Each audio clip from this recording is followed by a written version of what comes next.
Deberes cristianos. Tenemos, primeramente, yo quise investigar un concepto de deber, un concepto de mandamiento y establecer una diferencia entre uno y el otro. Ajá. ¿Ustedes creen que existe alguna diferencia entre deber y mandamiento? Claro. ¿Cuál sería? Un deber es algo que sale de ti.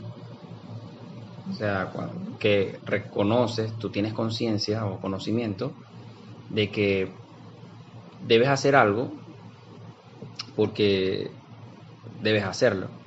Es algo que va a salir de ti. Cuando es un mandamiento, es una orden.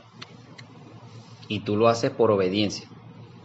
Puedes hacerlo con corazón o sin corazón, pero al final lo haces por obediencia. Mientras que el deber es algo que te nace. O sea, si lo quieres hacer, lo haces. Si no lo haces, no lo haces. Pero uno, sin embargo, uno lo hace. Aunque son muy similares, pero es más del corazón. Es mi opinión. Okay. ¿Y tú? Yo tengo aquí, por ahí va la idea, que el deber alude a tener una determinada obligación. O sea, alude a tener una determinada obligación. Y el mandamiento es una orden o mandato impuesto o establecido por una autoridad. El deber tiene que ver más que todo con hábitos. Y los hábitos es algo que tú llevas a cabo en tu voluntad, en tu sana voluntad. Y el mandato, o sea, los mandamientos es una ley que quieras o no debes cumplir porque lo establece una autoridad superior. Yo establecí una pequeña diferencia, que ellos difieren en lo referente a que el cumplimiento de una de ellas es más preponderante con respecto a la otra. O sea, el mandamiento debe ser por encima de los deberes. O sea, el cumplimiento del mandamiento, exacto, tiene prioridad en cuanto al cumplimiento, por encima de los deberes. Y independientemente de. ¿Cómo independientemente de? O sea, los mandamientos deberían ser superiores a los deberes, ¿sí? Pero vamos a ponerlo así. Tú tienes hijos. Y tu deber es llevarlo al colegio todos los días en la mañana a tal hora. Ponte, a las 7 de la mañana tiene que estar el chamo allá. Pero resulta que tu jefe no es del país, llegó del país de repente, y te requieren a las 7 de la mañana en punto en la oficina porque tienen una reunión. O a las 6:30 te necesitan en la oficina. Ahí tú sopesas cuál es la prioridad. ¿Entiendes? Porque... ¿Cómo así? En la Constitución, en nuestra Constitución, hay una ley o un artículo que dice que tú estás obligado, o sea, que los ciudadanos tenemos derecho a la educación. ¿Verdad? Es un deber. Ajá. No, y un deber, un derecho a derecho a la educación. Pero exacto, es tu deber, ¿verdad? Es tu deber en qué colegio lo vas a inscribir, a qué edad va a empezar a estudiar, o tú puedes decir, no, él va a estudiar en la casa, ¿verdad? Pero de que tiene que estudiar porque eso es un derecho. Pero tu deber es ver en qué colegio lo vas a inscribir. O sea, primero está la ley, pues. El mandamiento es una ley. La Constitución, que es la máxima ley de aquí de Venezuela y de los países, la Constitución de cada nación, te establece que, o sea, cada ciudadano tiene el derecho de ser educado. Ahora, nosotros como mamá, como padres de familia, tenemos el deber de que los niños asistan al colegio, o tú verás si lo pones a estudiar en la casa, o así pues. No quiere decir con esto que el cumplimiento del mandamiento y de los deberes sea uno más importante que el otro. O sea, los dos son importantes. El cumplimiento de los dos es importante, es de gran importancia. Los mandamientos, ahora yéndonos al plano del tema que nos corresponde discutir hoy, con respecto a los deberes cristianos, o sea, yéndonos al plano de nuestro papel como cristianos, exacto. Y si hablamos de los mandamientos sabemos, ¿verdad?, que fueron dados directamente por Dios, ¿verdad? Los deberes cristianos, son dados por Dios a través del Espíritu Santo, pero se los da a un hombre de Dios, y el hombre de Dios, que en este caso es Pablo, se encarga de bajarlos a través de la palabra al pueblo de Dios. ¿Ves? No es como en este caso que a Moisés le dio, claro, el Señor le dio los mandamientos a Moisés, los escribió él mismo con su dedo en la tabla, y Moisés lo que hizo fue traerlos. En este caso, el Señor le habló el Espíritu Santo, y el Espíritu Santo a través de Pablo estableció ciertos deberes cristianos. Bien es cierto que los deberes cristianos no son obras que nos permiten salvarnos. Esto me trajo a la mente que yo no entendía eso de que la gente dice, no, pero yo he sido buena, yo llevo comida para como aquella vez que fuimos a visitar a esta muchacha, y ella, no, pero yo agarro y de todas las navidades recojo la ropa de mi hija y la llevo a sitios, a orfanatos, a barrios, no sé. O sea, obras de beneficencia. Eso es un deber cristiano. Pero ese deber, o sea, o esa obra, esa no te salva. O sea, no te da la salvación. Aquí dice que los deberes cristianos no son obras que nos permiten salvarnos, simplemente son comportamientos que nos identifican ante los demás como cristianos. ¿Verdad? Entonces, los deberes... Son como actitudes. Debe tener el cristiano un estilo de vida, algo así. Es como, exacto, son hábitos que enriquecen tu testimonio, que de cierta manera son frutos. Que te diferencian. Exacto, que te diferencian del resto de la sociedad. Sin embargo, hay personas que no son cristianas, o sea, no son... Tienen obras de Cristo. Y tienen obras o actitudes. Obras bondadosas. Son luz, son los que llamamos luz. Exacto. Son personas que son luz. Pero... sin tener conocimiento de la palabra. Exacto. Sí, sin tener conocimiento de la palabra tienen un corazón bondadoso. Pero eso no los hace salvos, porque, o sea, vamos a hablar aquí de los que son deberes cristianos. Fíjense, en la Biblia hay muchos deberes, muchísimos, pero hay 3 capítulos en particular que hablan específicamente de los deberes cristianos. Tenemos Romanos 12 y 13, ¿verdad? De hecho, el capítulo se llama Deberes Cristianos, en Romanos 12 y 13, y en Hebreos 13, del 1 al 18. Pero hoy nos vamos a enfocar, porque esta clase da para desglosar Romanos 12, del 1 al 21. En 2 partes. Exacto, Romanos 13, o sea que ya tengo clase de aquí para un buen rato, y Hebreos. Mañana. Hebreos 13, porque los 3 están espectaculares. Hebreos 13. Sí, pero hoy vamos a enfocarnos en Romanos 12. Vamos a hablar de los deberes cristianos desde el basamento bíblico de Romanos 12, del 1 al 21, ¿verdad? Ajá. Primeramente... Estos son algunos. De los deberes. Sí, porque él después habla más adelante de otros. O sea, aquí hay como un recital, pues. Aquí es como una lista de los deberes. Pero más adelante le empieza a soltar poco a poco otros que van sumando. Exacto. No, pero no es de hebreo. No. Te los van soltando en Corintios, en Efesios. En Colosenses, la nueva vida, la vida que agrada a Dios, hijos de luz. Todos esos son deberes. ¿Ah? Pero, yéndonos específicamente, que dice deberes, están esos 3. porque en Hebreos también dice deberes cristianos. Y aquí dice deberes cristianos en el 12 y el 13. Ajá.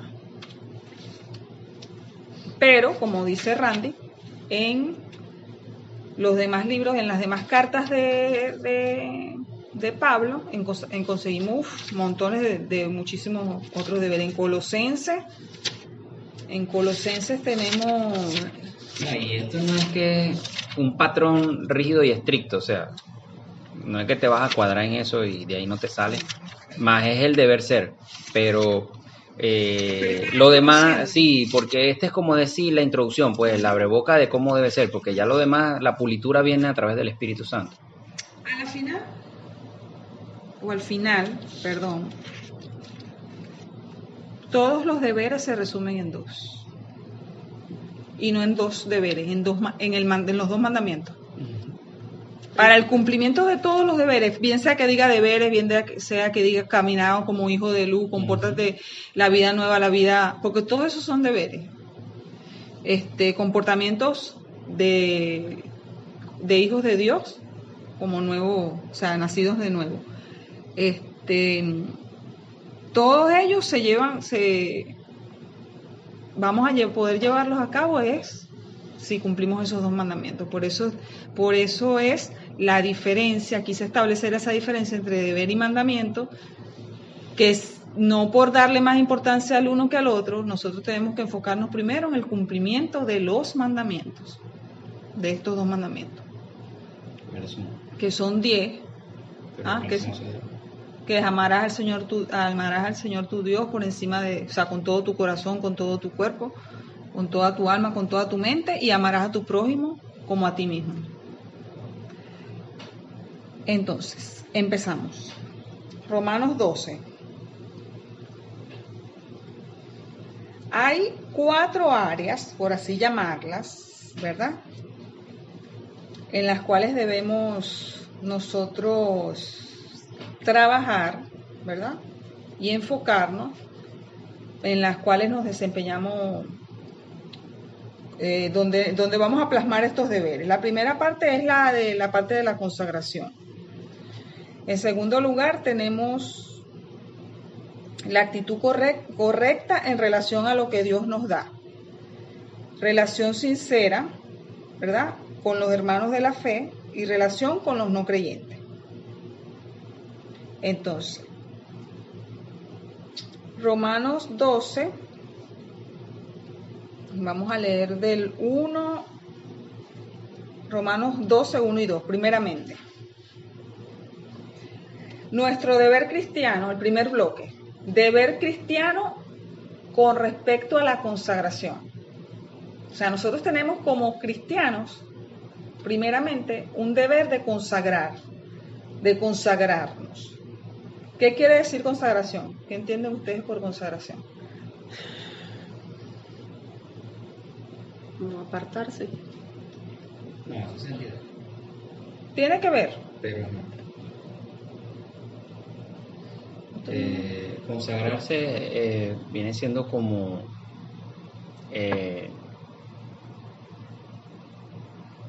por lo menos llevándolo al tema cristiano o religioso, que yo consagro mi vida a Dios, es que yo la dedico a Él. O sea, y todo lo concerniente a mi vida tiene que girar en torno al Señor, por dar un ejemplo de consagración.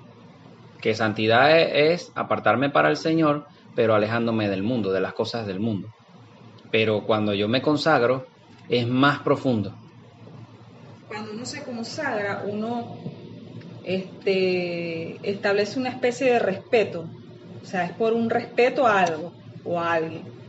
Por ejemplo, uno se casa, yo estoy consagrada a mi esposo. O sea, cada paso que yo dé, yo tengo que pensar primeramente en... Consagración pudiera llamarse como sujeción también. Entonces, fíjense, nosotros tenemos ciertos deberes en cuanto a la consagración de nuestro cuerpo, nuestra mente. O sea, nosotros tenemos que consagrar, cuando nosotros recibimos a Cristo, ¿verdad? y lo reconocemos como nuestro Señor y Salvador, nace un deber de consagrarnos. No todos los que reciben a Cristo lo hacen, pero dice la palabra, no recuerdo ahorita el versículo, que la santificación es voluntad de Dios. Dentro de la consagración está lo que es la santificación, ya la vamos a leer. Y la santificación es voluntad de Dios. Y esto a Él le agrada, ¿verdad? Entonces, cuando nosotros nos consagramos, nuestro cuerpo y nuestra mente, estamos siendo santificados. Romanos 12:1 dice que, leo en el nombre del Padre, del Hijo y del Espíritu Santo, hermanos, os ruego por la misericordia de Dios que presentéis vuestros cuerpos en sacrificio vivo, santo, agradable a Dios, que es vuestro culto racional, ¿verdad? Entonces, como primer deber cristiano, tenemos que consagrar nuestro cuerpo, porque nuestro cuerpo es templo y morada del Espíritu Santo. Entonces debemos consagrarlo como en sacrificio vivo, santo, agradable a Dios. Y santo significa apartado, ¿cierto? De toda inmundicia y de todo aquello que desagrada a Dios. Y Romanos 6:19 dice que, dice Pablo, hablo como humano por vuestra humana debilidad, que así como para iniquidad presentasteis vuestros miembros para servir a la inmundicia y a la iniquidad, así ahora para santificación presentad vuestros miembros para servir a la justicia. Si nosotros cuando andábamos en el mundo, muertos en vida, como quien dice, o muertos,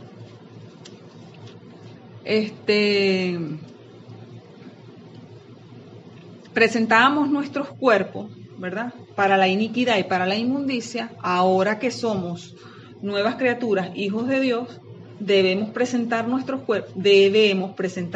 cuerpos en sacrificio vivo, santo y agradable a Dios, ¿verdad? O sea, un deber. Para servir a la justicia, exacto. Es uno de los deberes. En segundo lugar, tenemos dentro de la consagración lo que respecta a la mente. Romanos 12:2. En el nombre del Padre, del Hijo y del Espíritu Santo. Amén. No os conforméis a este siglo, sino transformaos por medio de la renovación de vuestro entendimiento, para que comprobéis cuál sea la buena voluntad de Dios, agradable y perfecta. Exacto, no conforméis a este siglo. Sabemos que nosotros ya hemos hablado aquí en el altar en diferentes ocasiones con respecto a la mente, con respecto al apartarnos para Dios, ¿verdad? Entonces sabemos que en nuestra mente habitan todo lo que son nuestros pensamientos, sabemos que la mente es el campo de batalla del enemigo y que cuando nosotros cambiamos de muerte a vida, debemos transformar nuestra mente. ¿Y cómo la transformamos? A través de la palabra, a través de lo que vemos, de lo que oímos. Que sea agradable al Señor. Que sea agradable al Señor, exacto. Y cuando nosotros renovamos nuestro entendimiento, primeramente con la palabra de Dios. Porque ahí vamos a conocer a Jesús, vamos a conocer al Verbo hecho carne, vamos a conocer muchos más deberes, cómo debemos comportarnos, todas las áreas de nuestra vida, cómo debemos hablar, cómo debemos vestirnos. O sea, nuestro entendimiento primeramente va a ser transformado es a través de la palabra de Dios, bien sea que la leamos o que la escuchemos.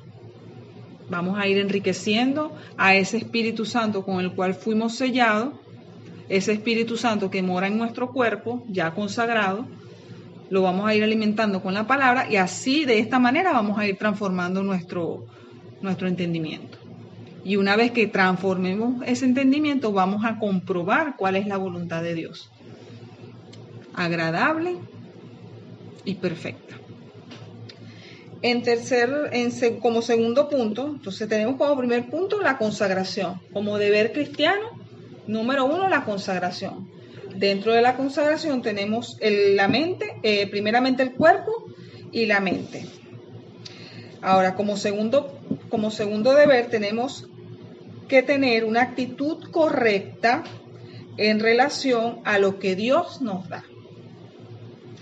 ¿Qué nos da Dios? Dios nos da dones. ¿Qué más nos da? Revelaciones. Nos da su amor, salvación, talento, nos purifica. Y nosotros tenemos que cuidarnos mucho porque muchas veces cometemos el error de que nos creemos más santos que los demás, más perfectos que los demás y caemos en pecado. Entonces, por eso, como segundo deber, tenemos que cuidar nuestra actitud en relación a lo que Dios nos da. Segundo punto, actitud correcta en relación a lo que Dios nos da. Vamos a ver aquí, ahí mismo en el versículo 3 y 4, dos aspectos que debemos cuidar con respecto a esta relación y a esta actitud correcta. Uno de ellos es la humildad, importantísimo, que ya hablamos de eso aquí hace algunas noches. La humillación y exaltación de Cristo, lo que implica. Alabanza. Y el segundo, compañerismo, dentro del cuidado de esta relación. En el versículo 3 leemos que dice así: de hecho, este punto con respecto a la actitud correcta en relación a lo que Dios nos da, lo leemos desde el 3 hasta el 8.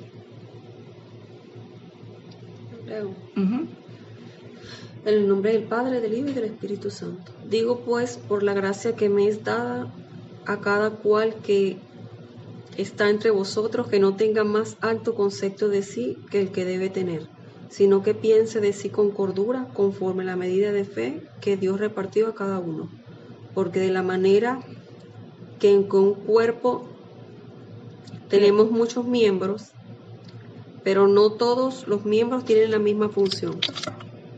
Así nosotros, siendo muchos, somos un cuerpo en Cristo, y todos miembros los unos de los otros, de manera que teniendo diferentes dones, según la gracia que nos es dada, así el de profecía, úsese conforme a la medida de fe, o si de servicio, en servir, o el que enseña en la enseñanza, el que exhorta en la exhortación, el que reparte con liberalidad, el que preside con solicitud, el que hace misericordia con alegría.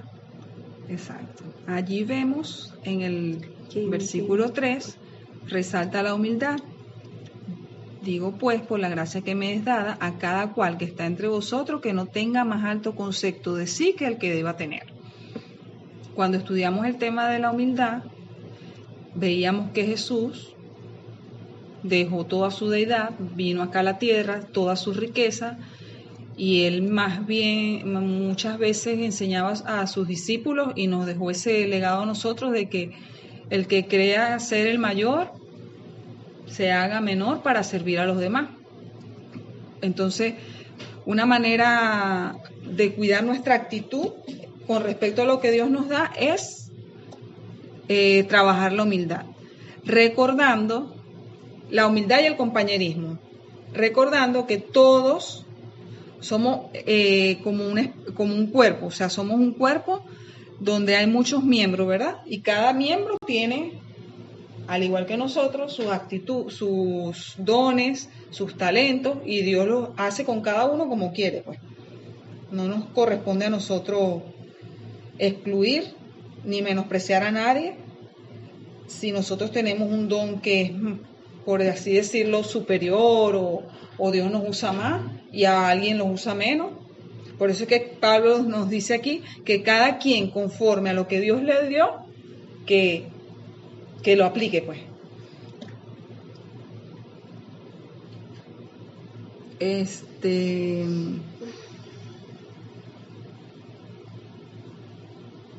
Ok.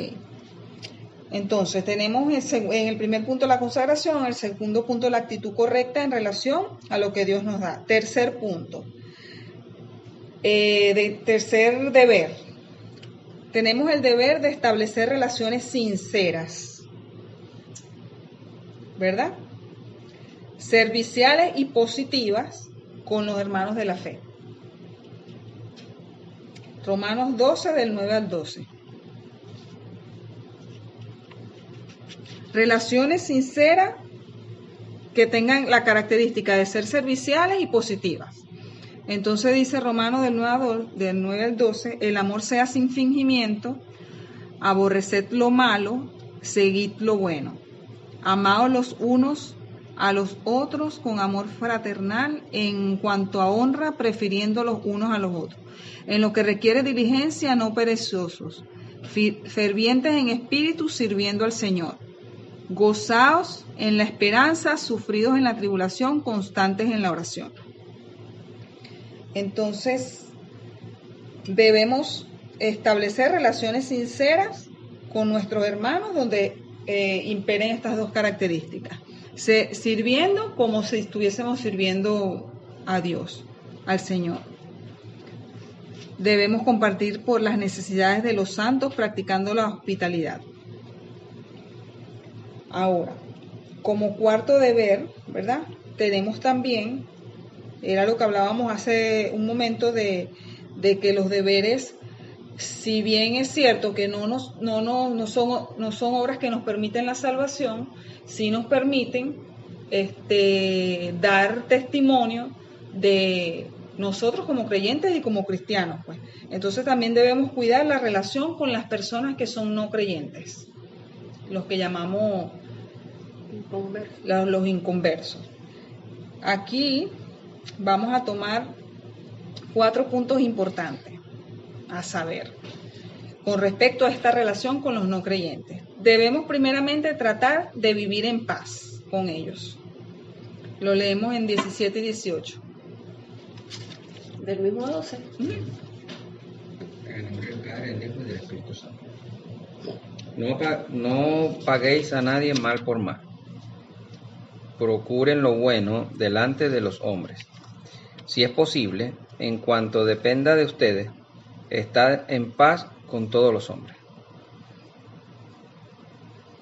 Sabemos, bueno, dentro del cuerpo de Cristo también a veces se presentan situaciones entre los hermanos que pueden tender a alterar esa paz, ¿verdad? Pero más es común cuando la persona es no creyente, como te ha pasado a ti allá donde Tony, que a veces él se pone, o sea, ofensivo con los creyentes, no, que los cristianos, que eso no son, no sé qué, o sea, ofender, pues. No, a mí no me lo de afuera. Bueno, se ha puesto con los de afuera, pero te tira la punta a ti, pues. Pero si tú fueses otro, ¿verdad? Pero nosotros tenemos que tratar de vivir en paz. De hecho, ahí dicen, tratar, si es posible, en cuanto dependa de nosotros, estad en paz con todos los hombres. Y generalmente depende de nosotros, porque si es por ellos, viven enguerrillados. Evitando venganza, o sea, debemos vivir en paz. 4 aspectos a tener en cuenta con la relación con los no creyentes. Vivir en paz, evitar venganzas. Debemos servir al enemigo, venciendo el mal. Todo esto lo leemos, tú lo leíste hasta el 21. 18. Del 17 al 21, ¿verdad? Tenemos los deberes con respecto a los no creyentes. No paguéis a nadie mal por mal, procurad lo bueno delante de todos los hombres. Si es posible, en cuanto dependa de vosotros, está en paz. Segundo, sin venganza. No venguéis vosotros mismos, amados míos, sino dejad lugar a la ira de Dios, porque escrito está, mía es la venganza, yo pagaré, dice el Señor. Debemos vencer el mal, así que si tu enemigo tuviere hambre, dale de comer, si tuviere sed, dale de beber, pues haciendo esto, ascuas de fuego amontonarás sobre su cabeza. Y por último, no seas vencido de lo malo, sino vence con el bien el mal. Cuando hacemos esto, damos buen testimonio delante de las personas no creyentes. Esto se lee, como dice el pastor Rey Mato, un mamey, dulcito, ¿verdad? Pero esto es difícil, esta parte, sobre todo esta parte. No paguéis a nadie mal por mal, del 17 al 21. Entonces, voy a dar un pequeño testimonio de una película que vimos el fin de semana, que se llama Los Mejores Enemigos. Cabe aquí ese testimonio.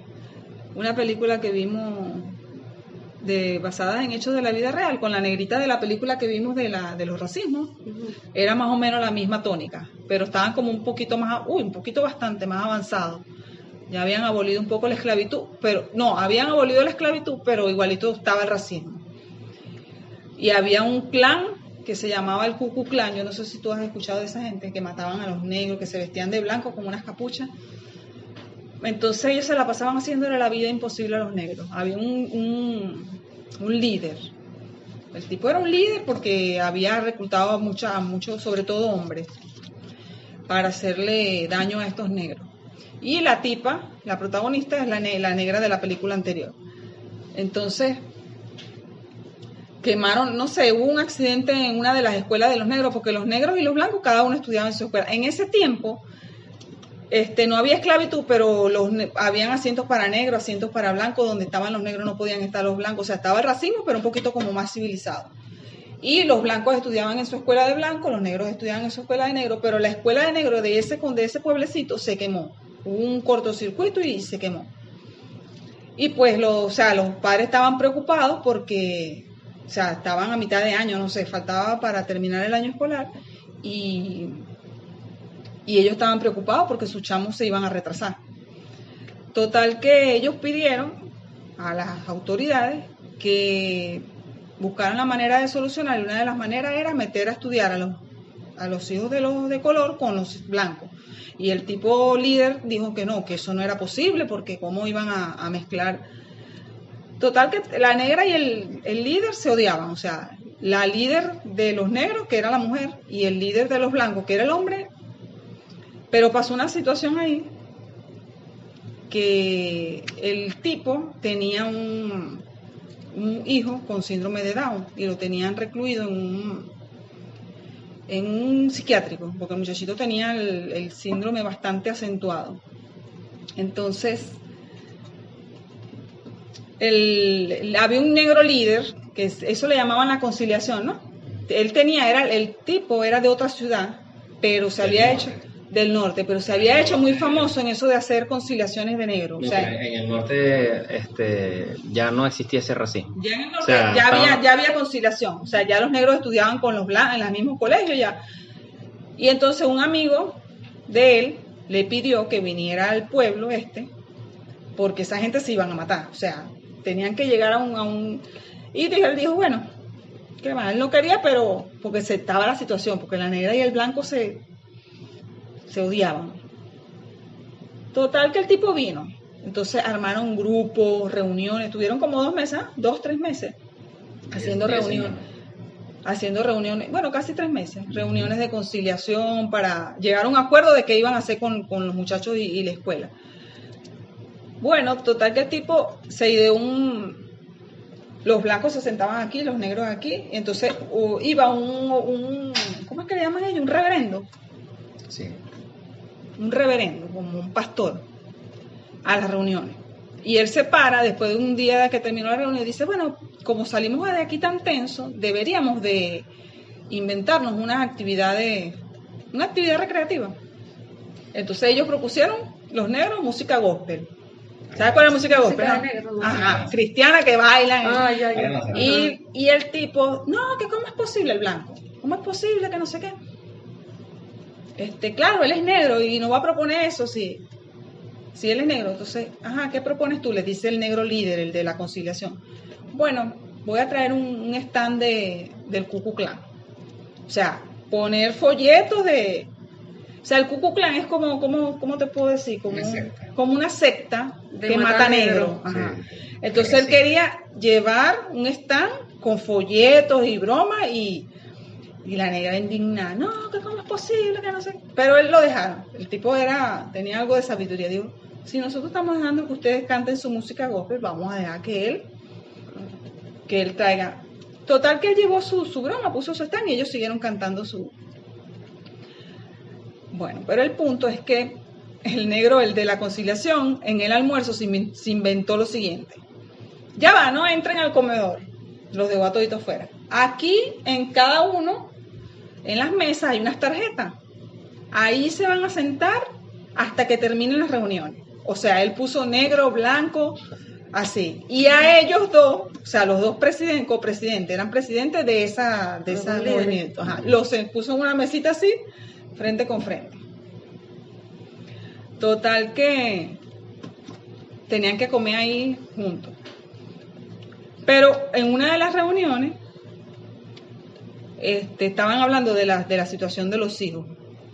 Y entonces el blanco dice, ¿cómo fue que dijo el tipo, el líder? Dice, había un tipo negro que se puso a favor del blanco. Le dijo, Él no, estudió en el norte. Tenía más tolerancia de los blancos. Exacto. Entonces, no, yo te entiendo que lo que significa que nuestros hijos estudien, o sea, yo te entiendo tu preocupación, tu dolor, tú no quieres que tus hijos estén codeando con esa gente y broma. Me dice, ay, no, se para el blanco, dice, ya yo sé, porque el blanco, bueno, se puso en mi lugar. No, yo sé por dónde vienes tú. No, tú no vengas a decirme a mí que nuestros hijos son iguales. Y él le dijo, no, es que no son iguales, porque nuestros hijos los escupen en la cara, los maltratan y nosotros nos sentimos indignados. Y eso al blanco le tocó el corazón, porque la negra le dijo en uno de los almuerzos, yo sé lo que tú sientes, o sea, yo sé que tú sientes indignación, porque tú tienes un hijo que es no sé qué. O sea, enfermo. Ajá, y él le dijo, con mi hijo no te metas, que no hable de mí, y se paró y se fue en el almuerzo. Total que el chamito vivía solo en una habitación, o sea, porque no toleraba tener a las personas cerca. Tenía un grado de síndrome de Down bien acentuado, porque ellos son muy sociables, pero a él no le gustaba. A él no le gustaba, se ponía de broma a los papás, y porque ellos sabían manejar o le leían un cuento y lo calmaban, porque ni a los hermanos lo toleraban. A la hermana nada más, porque la hermana le leía un cuento y él se calmaba. Total que un día, eso es interno. Total que un día al muchacho le meten un compañerito ahí, otro enfermo, y le da un ataque de histeria. Y le da un ataque de histeria al chamito, y el papá eso lo pone mal al tipo, al presidente de la conciliación, del clan, al presidente del clan. Y no asiste a varias reuniones, o sea, no asiste a una reunión, como a una o dos reuniones. O sea, va al sitio, pero... Y la negra lo escucha hablando por teléfono, no, que mi hijo, con la esposa, no, qué tal, no sé qué, eso lo tenía él. Bueno, la negra agarró y fue para la clínica. Fue para la clínica donde tenían al chamito recluido. Habló con una enfermera ahí que le tenía mucho cariño y le pidió el favor de que... bueno, porque él había hecho las gestiones para que lo cambiaran a habitación, pero eran $75 semanales y él no tenía para pagar eso. Entonces dijo, no, bueno, yo tengo aquí $16, paga con... Señor, pero son 75 semanales, usted no, o sea, te va a tener para pagar eso. Y la negra fue y habló con la amiga para que... O sea, fue una palanca para que... Y lo cambiaron de habitación, lo pusieron en una habitación bien bonita y ella le regaló una cajita así con música y el chamito se relajaba, o sea, cambió totalmente. Entonces... eso al tipo lo marcó. Después al final se hacían unas votaciones y resulta que el tipo, para hacer el cuento larguísimo corto, porque ya lo hice súper largo, el tipo al final votó porque habían que hacerse unas votaciones, varias secciones, 3 secciones. Y la sección más importante era si decidían unir a los negros con los blancos. Y faltaba un voto, ¿no?, para decidir. Faltaba un voto y el tipo votó, o sea, dio unas palabras ahí, estaba la gente del clan, amigos de él, y votó a favor de los negros. Pero, o sea, el tipo del clan votó en favor de los negros, porque los que dirigían el clan más arriba era el presidente del ayuntamiento, que viene siendo, como decía, el consejo, y el alcalde. Entonces ellos hicieron presión a dos personas blancas que para ellos era indistinto, o sea, ellos no veían color. Y ellos dijeron, bueno, de los grupos, porque eran 6 blancos y 6 negros, pero 4 eran 2 blancos y 2 negros, que era el líder de los racistas y el jefe del alcalde, que eran los que estaban en contra. Los 2 eran blancos. Y de los negros estaba el estudiado y la negrita que peleaba los derechos de los negros. Entonces ellos dijeron, pero si ustedes van a votar, va a quedar dividido la votación, porque ustedes van a votar por cada uno por lo suyo. Entonces la medida que ellos tomaron fue que tomar adicional 4 personas blancas, 4 personas negras comunes que no tuvieran nada que ver con los movimientos antirracistas ni racistas. Entonces así hicieron, y entre los blancos cayeron esos 2. Y ellos tuvieron miedo porque para poder ganar tenían que ser 8 votos para que sea aprobado. Y claro, los 6 negros más los 2 blancos estos, ya ellos estaban perdidos por ahí. Y el día antes de la votación le hicieron una presión a la muchacha, le hicieron una amenaza de violación, y al chamo que era dueño de una ferretería lo cerraron, y la muchacha por temor votó a favor de los blancos, y ella iba a votar a favor de los negros. Pero el otro no tuvo miedo y sí votó. Faltaba un voto. Porque la muchacha era enfermera, como que trabajaba en un centro médico, y ella era amiga de negros, o sea, tenía amigos negros. Y el otro, era dueño de la ferretería, y todos sus empleados eran negros. De hecho, el dueño era blanco, sí. Y el gerente era un negro. Y el gerente, su amigo, o sea, él dice, después de mi esposa, la persona en la que yo más confío es en fulanito, que era un negro. Y él, en un momento, él fue a persuadirlo, el jefe del clan, para que, o sea, le llevó una cerveza, un partido de béisbol y tal, y empezaron a hablar ahí del asunto, y él le dice, yo sé por dónde viene usted, le dice el dueño de la ferretería, yo lo conozco a usted, yo sé quién es usted. Él le dice, sí, pero tú sabes que la gente empezó a hablarle, y entonces el blanco le dijo, mira, ese negro, le dice, yo fui a servir 2 veces en Vietnam. ¿Usted fue a Vietnam? Sí. Entonces, bueno, no se diga más nada, lo que usted diga, elija como usted quiera, porque un hombre que le sirve al país. O sea, el tipo tenía principios y valores, lo que pasa es que estaba como torcido, era como Pablo. Tenía la palabra, tenía en su corazón hacer lo correcto, pero estaba mal enfocado. Y el blanquito le dice, no, ¿quiere que le diga otra cosa? Ese negrito sirvió conmigo y fue más valiente que yo en la guerra. Y yo a él le debo la vida porque 2 veces me salvó. Y él se quedó pensando y se fue. El día de las votaciones, los 6 negros votaron por sí, y él votó por los negros. Eran 7 votos, se necesitaba 1. La chama, que eran el voto con que contaban, con el miedo, votó a favor de los blancos. Entonces, al último que le dieron el voto fue a él, al jefe del clan. Y él dijo, como la negra había hecho este acto por él, de que había ayudado al niñito y todo eso, y él se enteró, y de hecho él le reclamó a la negra, no me estés ayudando, y él, eso es lo que yo hago, no me estés ayudando, y él dice, pero es que eso es lo que yo hago, o sea, ayudar a la gente. Y él se fue, y en ese momento, él pensando y recapacitando, él hasta lo manipularon en el clan, vino una gente del estado y le dieron un reconocimiento y tal, sorpresa, la noche antes de la votación. Y el día de la votación él dijo que la tarjeta decía que ellos ayudaban a todo su prójimo, a los que necesitaban, ellos le tendían la mano. Y él dice, yo antes creía en esta tarjeta, y dio un cuento ahí de eso cuando era niño y tal, y él dice que él siempre, como decía, fue un don nadie.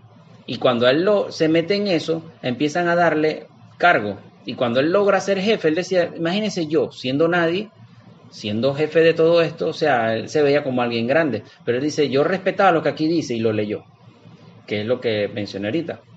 Entonces él dice, pero resulta que también hay personas que no están en esto, que también obran de igual manera, que ayudan a los demás, y vio a la negrita. Entonces él dice, yo antes creía en esto, pero si yo sigo siendo presidente sin creer en esto, no tiene sentido. Y rompió la tarjeta delante de todo el mundo, ahí estaban los chivos del Ku Klux Klan, y él rompió la tarjeta delante de ellos y dijo que él votaba por los negros, y bueno, la locura, porque aprobaron las tres fases y la más importante, como dijo Daniela, de que unieran a los blancos con los negros. Y bueno, eso le repercutó a él después. Total que en este testimonio de esta señora vemos manifestado esto, de no pagar a nadie mal por mal, porque fíjate una cosa, el presidente del clan, él llevó su stand, puso una mesita con su poco broma y llevó el traje que usan ellos, que es una capucha blanca que la broma da hasta miedo, y una bata blanca.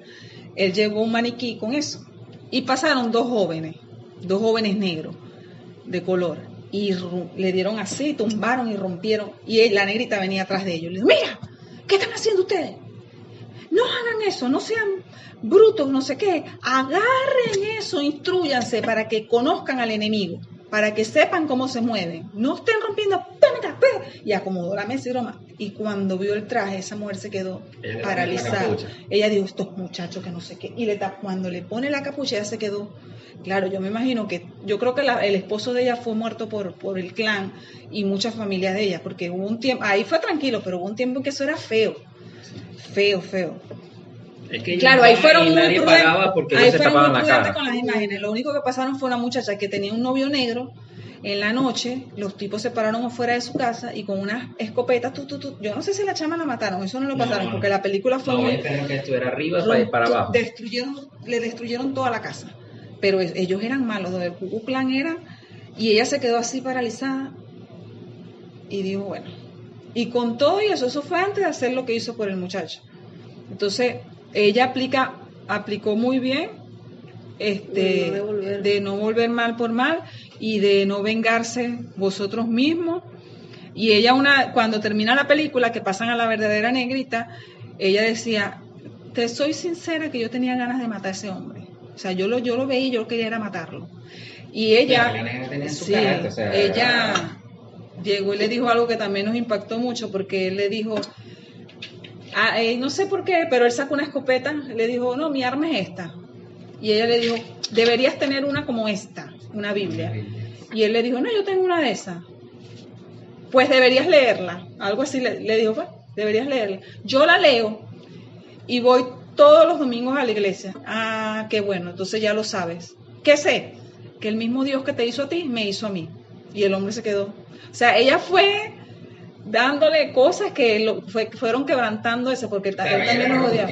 ¿No? Pero la palabra llegaba, pues, o sea, lo que le decía. El dirigente sembraba la semilla con... Sí.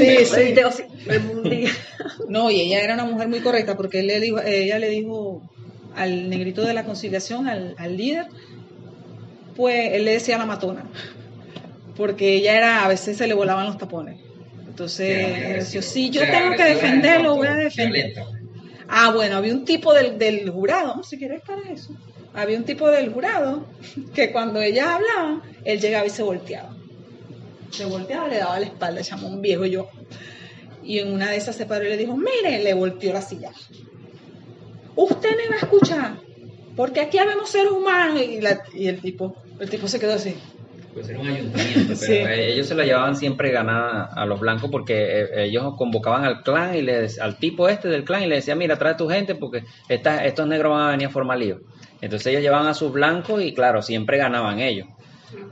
Sí, los blancos. Entonces ve, aquí estos deberes están estructurados como se los presenté. Aquí en el versículo 20 te dice: así que si tu enemigo tuviere hambre, dale de comer; si tuviere sed. Hay un dicho secular que dice: al enemigo ni agua. Y eso ha venido sembrándose, esa semilla ha venido sembrándose en el corazón de la gente desde que son pequeños. No, al enemigo no le den ni agua, no, ese no me habla. Si no me habla a mí, no te habla a ti, no le hables y así se va corriendo un río de discordia. Y es lo que justamente el Señor manda lo contrario, porque en la ley antigua decía la paga del pecado es muerte, y si alguien hacía mal podías pagar con mal. Eso está escrito en la ley antigua, pero Cristo vino a reformarla y decir: ora por el que te maldice, bendice el que te maldiga, ora al que te haga mal. sea, siempre lo contrario, si te dan una cachetada, pon la otra. Siempre fue obrando en cuanto a eso, modificando esa conducta, porque en realidad violencia genera violencia. Y cuando tú tomas la venganza por tus manos, que es lo que dice en el 19, no te venguéis ustedes mismos, no se vengan ustedes mismos, amados míos, sino dejen lugar a la ira de Dios, porque escrito está, a mí es la venganza, yo pagaré, dice el Señor. Es porque justamente es para cuidar tu corazón, para que tu corazón no se envenene. Que la negrita tenía valores cristianos, pero Berna estaba tan inyectada de cosas de violencia de la calle, estaba tan indignada de cómo los trataban a ellos, cómo trataban a sus hijos, de que ella se llenó fue de violencia. Y ahí es donde... Sí, pero prevalecieron sus principios cristianos, porque fíjate lo que ella hizo por ese muchacho. Cuando a su hija muchas veces la maltrataban, la perseguían, a ella misma, tal, a muchos niños. Mira lo que ella hizo, porque ella se tuvo compasión de verlo a él, o sea, una persona que se la daba de dura, verlo tan quebrantado por su hijo, ella. Entonces, fíjense, ya para concluir y vamos con la... Yo veo estos deberes como 4 escalones, o sea, como 4 niveles. En consideración a esta estructura que yo hice. La consagración de nuestro cuerpo y de nuestra mente. La relación, la actitud correcta con respecto a lo que Dios nos da. La relación con nuestros hermanos de la fe. O sea, consagración, cuerpo y mente, actitud correcta con lo que Dios nos da, la relación con nuestros hermanos de la fe y la relación con los no creyentes. O sea, primer nivel, nosotros nos convertimos, empezamos a conocer cuál es la voluntad de Dios a través de la transformación y la renovación de nuestra mente y empezamos a hacer cambios de santidad, de manera de hablar, la manera de vestirnos fino. Primer nivel superado. Segundo nivel, ahí trabajamos lo que es la actitud, la humildad, el compañerismo, reconocemos al cuerpo de Cristo. Después vamos con el cuerpo de Cristo, los hermanos de la fe, establecemos nuestra relación y chévere, entre hermanos nos llevamos fino, nos entendemos. Pero este escalón con los no creyentes y hasta con creyentes que no están tan firmes en el Señor, trabajarlo más. Porque como le dije, esto es una cuestión del corazón. Este último escalón, con respecto al no vengarnos, no pagar el mal por mal, hacer bien. Si tu enemigo tiene hambre, dale de comer. Si tu enemigo tiene sed, dale de beber. Si tu enemigo, porque con todo esto amontonamos ascuas de fuego, ¿verdad? Y dice, no seas vencido de lo malo, sino vence con el bien el mal. Entonces, yo en lo particular, es un nivel en el que tengo que trabajar aún mucho más, ¿verdad? Pero todos estos deberes se resumen y los los vamos a poder cumplir, por así decirlo, o hacerlos habituales en nuestra vida en la medida en que nos afiancemos en los 2 mandamientos dejados por nuestro Señor, por nuestro Dios primeramente, y afianzados por nuestro Señor Jesucristo, ¿verdad? Ahí en la parte que dice, pues haciendo esto, ascuas de fuego amontonará sobre su cabeza. Eso es lo que le pasó al tipo de Ku Klux Klan. O sea, mientras tú estás haciéndole el bien al otro y el otro está buscando hacerte el mal, ascuas son carbones encendidos. Eso es lo que son ascuas de fuego, un carbón encendido. Generalmente ese término se usa en los herreros. Cuando ellos van a calentar el hierro, lo meten en ascuas. Eso es carbón encendido, echando candela pura. O sea, que ese carbón encendido que ella hizo derritió el corazón del Señor. Exacto. Porque era algo que a él no le daba paz. Ve que él hasta se quejó con su esposa cuando la negra le presentó a su hija y la negrita, él es fulano, y se fue. Ajá, entonces eso es como que, oye, o sea, me vio como que si yo fuera un monstruo. Y lo mismo es la forma como los los blancos ven a los negros cuando están en la calle. Y le dijo, ¿no? ¿Y qué tú crees que tú haces? O sea, Sí. ¿qué crees tú que tú haces? Exacto. O sea, eres un monstruo. O sea, tú mismo te estás quemando a ti mismo cuando alguien te está haciendo el bien y tú obras es por hacerle el mal. Y o sea, en tu corazón está tan encendido de maldad o está tan oscuro que lo que quiere es, no, o sea, tú mismo te estás matando. Es lo que quiere decir, pues, porque el ascua de fuego se usa es para derretir el hierro, para darle forma. Y eso es lo que hace la persona cuando tú obras bien contra ella. En algún momento te lo ganas. Lo que pasa es que tienes que ser persistente y consistente, porque hay personas que, a veces ese corazón está tan duro que, mira, hasta te golpean. Y ahí es donde tú tienes que tener el amor de Cristo al 1000 por 1. Y así como ese señor, bueno, que me están contando de la película, la ve a ella como un monstruo.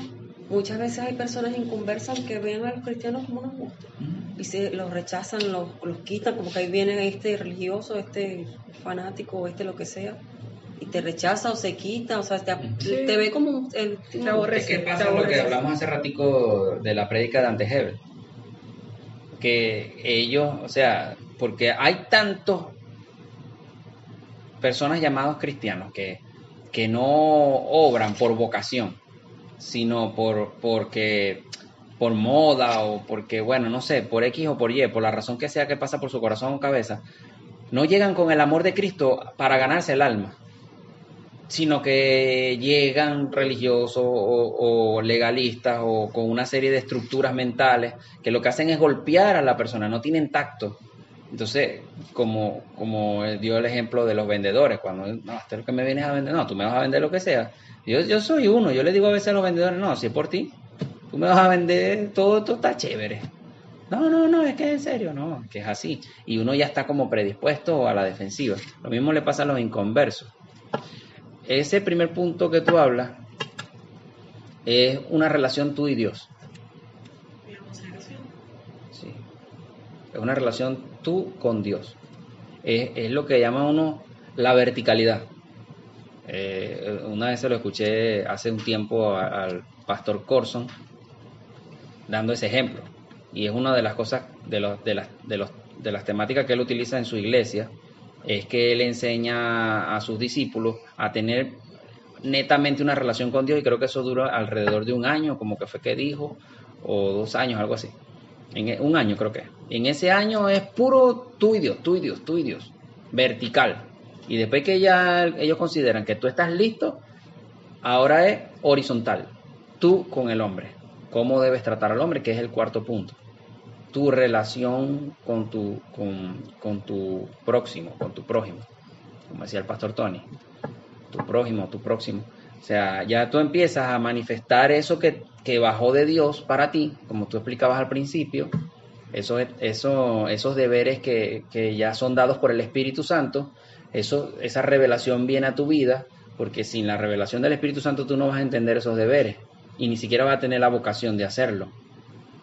Pero una vez que ya tú lo recibes en tu corazón, ya tú empiezas a manifestarlo horizontalmente hacia tus prójimos. ¿Tú tienes algo para agregar? Eso es lo que le iba a decir, porque aquí donde dice, así que si tu enemigo tuviere hambre, dale de comer, si tuviere sed, dale de beber. Eso únicamente te lo va a poner el Espíritu Santo. Él es el que te va a ayudar, porque nosotros por nuestra propia cuenta lo que vamos a sentir nos vamos a permitir, en este caso, que el enemigo nos meta, nos llena de y a veces somos tan, o sea, que es una tontería lo que nos hacen y ya lo sentimos nuestro enemigo. No, y es que si a veces te hace algo tan fuerte, algo tan doloroso, menos. O sea, tú le cierras la puerta, la ventana. Si es difícil y ya tú lo consideras tu enemigo en una tontería, imagínate en una cosa más grande. O sea, Pero con el Espíritu Santo. Sí, yo le voy a dar de comer, pero le voy a poner veneno, bastante veneno, para que o sea, es mucho más fácil nosotros que estamos de este lado. Porque tú ya no sientes esas cosas en el corazón. Sí, y porque tú conoces, o sea, lo que se maneja espiritualmente. Entonces si la persona está, como le decimos en Yucá, por lo que sucedió, si fue un contratiempo entre los dos, no sé cómo se dice, Entonces ya tú vas con la persona directamente a tratarla, a tratar de metérsele para que el enemigo no siga bombardeándola. Entonces tú, ahí en tratar de metérsele, tú como que amoldas la situación. Y aún a veces estando en el espíritu, en comunión con el Señor y toda esa broma, puede llegar, el enemigo es tan astuto que puede llegar incluso a tocar algo de tu ser, de tu parte carnal, que puede llegar incluso a molestarte, pero la ventaja de tener al Espíritu Santo es que eso puede ser algo pasajero o puede ser algo que tú vas a tener las herramientas para deshacerte de eso con facilidad, porque si no, lo que estamos hablando, pues, Berna, mira, van a pasar años y por eso digo, a veces hay gente que, o sea, que asisten a la iglesia y todo, pero no tienen esa vocación o esa convicción, o no han tenido esa relación con el Señor, y no tienen esa revelación, no tienen al Espíritu Santo, entonces van a la iglesia, pero todavía les cuesta soltar cosas del pasado, situaciones que están viviendo actualmente, o el perdón. Esa es una de las cosas más difíciles del nuevo creyente, de soltar.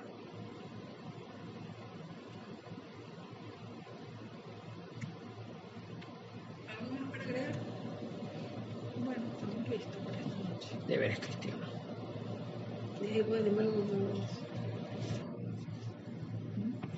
después contigo.